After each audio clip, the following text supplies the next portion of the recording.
طيب، في البداية الواحد بشكر الدكتور محمد عبد الله شريف والدكتور محمد جلال هاشم، وبشكر كل الحضور وكل الناس اللي جات شاركت في الحضور الطيب ده.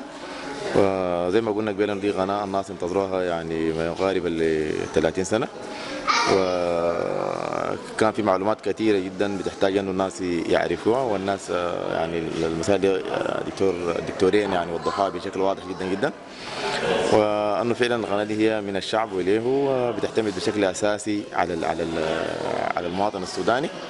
وهي ما قناة يعني هي قناة بتتجاوز العمل المعارض، بتبحث عن الحقيقة وبتبحث عن أنه أن السودانيين يعني يكونوا أو لا يكونوا.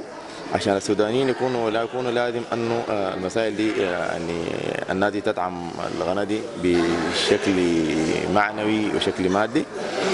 وكتر خيركم كثير، وأتمنى أنه الشيء اللي حصل في مدينة كارديف أنه المدن الثانية تقوم به. والجالية السودانية بكارديف وجنوب ويلز دائما جالية سباقة ومشهود لها بالعمل الخيري يعني منذ سنة 1997.